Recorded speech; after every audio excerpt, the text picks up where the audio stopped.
Welcome to Python templates for neural image classification and spectral audio signal processing. This is on the Neural Spectral Modeling Template. So it's just a fork of the Lightning Hydra Template extended, and it's aiming specifically at audio spectrogram. So we're now introducing audio into the situation, and we're also taking out SciFar and MNIST and just having VIMH for the dataset. So the philosophy here is that every image is some kind of spectral representation. The height is frequency in bins, and the width is timeframes, your basic spectrogram layout. And we also have these channels, which are interesting. So you can just think of what other, the classic is alternate time frequency resolution. So, short windows, long windows, the time frequency resolution trade-off that the ear has to commit to, having, high resolution at low frequencies and low frequency resolution at high frequencies. Instead of making that trade-off, you can just have them all. And we have had projects at Karma that have shown that you can get good results with that multi-resolution where all resolutions are available for estimation. So it's a known good thing to do. And then there are other representations like instantaneous frequency, group delay maps, modulation spectra are known to be very valuable. You may have heard of joint time frequency scattering. Professor Malat and others have firmly demonstrated that that's a good thing. And I would say McDermott at MIT has demonstrated that that's an important aspect of spectral texture perception. So we can put some modulation spectrum in there. And anything we know of that might help the network to learn can go in a plane, and the network can ignore it or it can use it. So we want fast, accurate, small neural networks, and we're going to commit to the fact that it's human hearing. So that's the reason we're using CNNs. That's the reason we have spectrograms. And so CNNs are very efficient. They're the winner in my experiment so far. These are small systems we're going for, lean, mean signal processing for audio in your phone or whatever. And so we're only going to use VIMH, no MNIST, no SciFar. And so I just thought I would say my usual thing about why are we not doing things end to end? The end to end people would say, well, no, you should just a bit stream is enough. Don't even tell it what the word boundaries are. Just let the network figure it out. If it wants to know where the words are, it'll figure it out. So it's really a lot more work, and I've convinced myself of this. If you know you're doing audio, you'll be much better off with helping the network tee up whatever you can and let it learn what it has to learn for you beyond that. And textures are where it really does well. So it's really, I like to give it everything but the texture and let it finally classify the texture. And it's fine to think of it as an image as far as I can tell, and also modulations. So additionally, there's conditioning inputs. And this is how you do things like bring in explicit pitch, explicit, the original DDSP had pitch as an external input. It was, a different network that computed that. Decay time, I'm finding good results by measuring it myself and then bring that in as a conditioning variable. And one reason for it is that, in a CNN, you're supposed to be translation invariant. Well, a decaying signal, if the signal's decaying slowly over the whole image, then that's not translation invariant, and the CNN can handle it, but the basic structure of convolutions that slide through the image just aren't as well matched as they are when the features are small compared to a convolution kernel. So, or on that order. So that's something that I find you can sort of help your architecture. You're committing to this translation invariant image kind of processing, but then you can bring features in on the side that violate that assumption. And a preempsis is another one. That's where you flatten the spectra. So you can flatten the spectrum and then bring in the preemphasis coefficient and bring it in as an embedding, and then it'll work that in. And so it knows everything that's going on. It just didn't have to measure something that's a little bit harder for it to measure. So, and I have not completely proven that these conditioning variables are definitely helping very much. In one case, it definitely helped, and in another case, it did not help. So I've got to put more effort into proving that it's definitely a good thing always. That's, let's say that's research in progress. So this is, I think, a good example of how you want to think about it. You've got human audio here, so you might as well just give it an ear. Don't reinvent the ear. Don't make it learn the ear.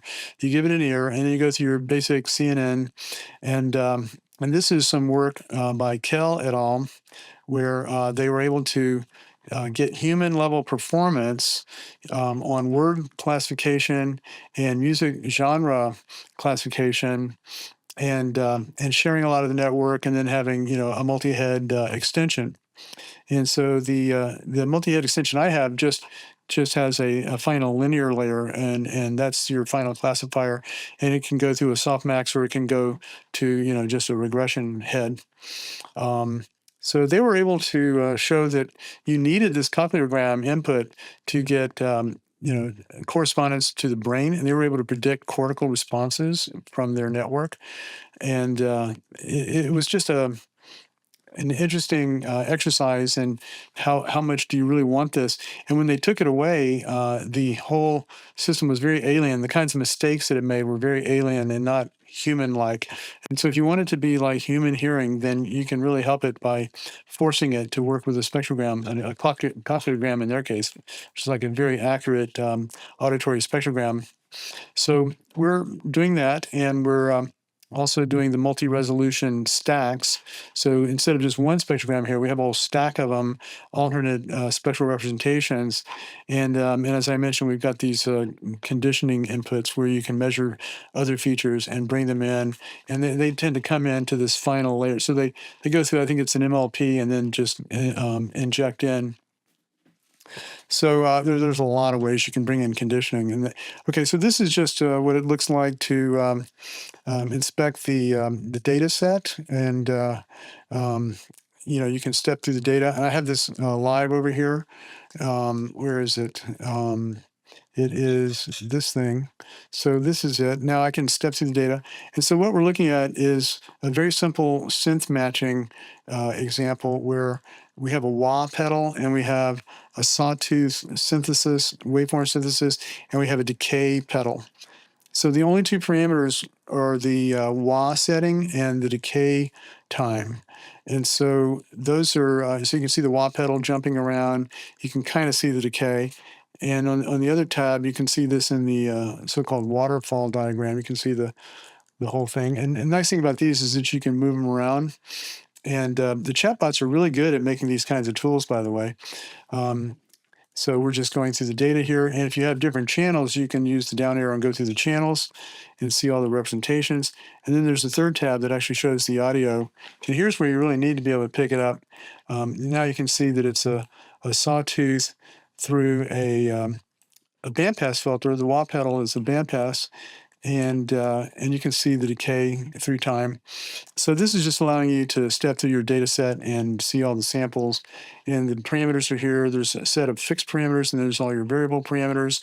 And you can step through them, get an idea. And these are all synthesized, of course, right? And so that's why everything is so precise, pristine. And that's audio specific, right? So that's not going to be in the LHTE. And so this is just taking you through some examples of what I just showed you.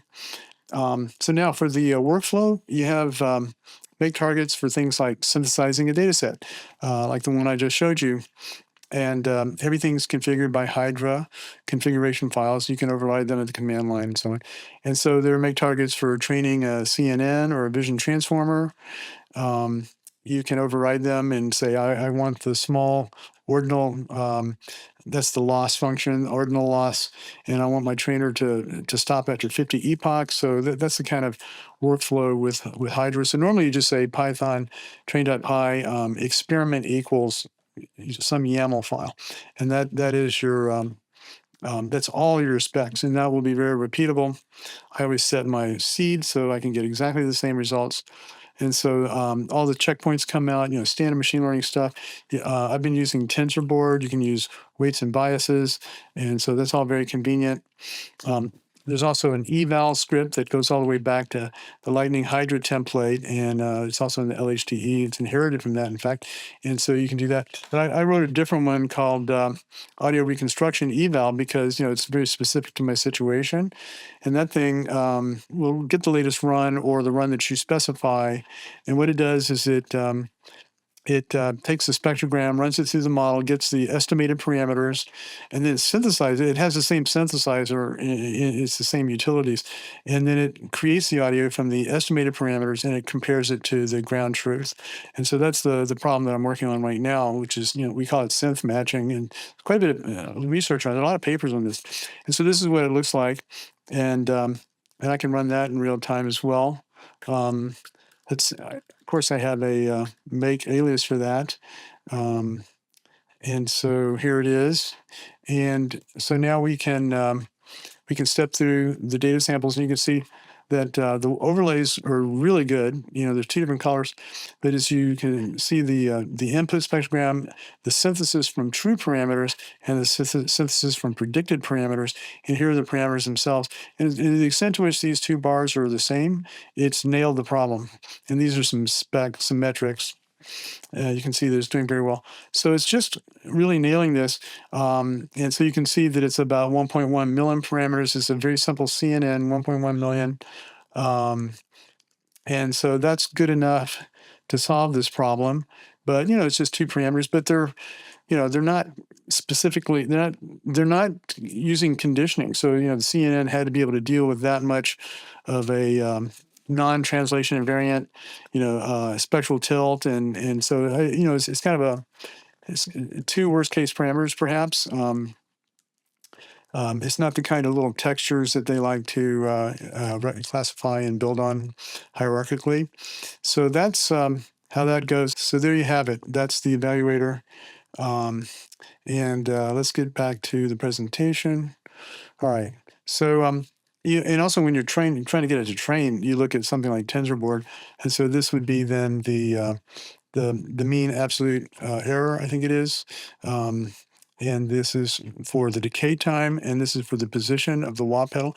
And one thing to point out here is that it's very important to define your synthesis parameters in perceptual units to the greatest extent, and bracket them over the range that you actually practically plan to use. And this is kind of an aside on synth matching, I guess you would say. And so this is the log 10 of the decay time, and it just varies over the range that I really want to use. And the wah position, I'm just assuming that the wah variable has been calibrated to exactly the right thing, so that 1 degree of change in the pedal angle is 1 perceptual unit or whatever, and so that's basically just ready to go.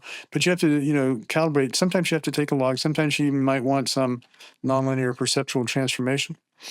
And so you can see that this trained up really well after just 5,000 steps. It was basically really close. So this is a very smooth training. And this is, of course, all synthetic.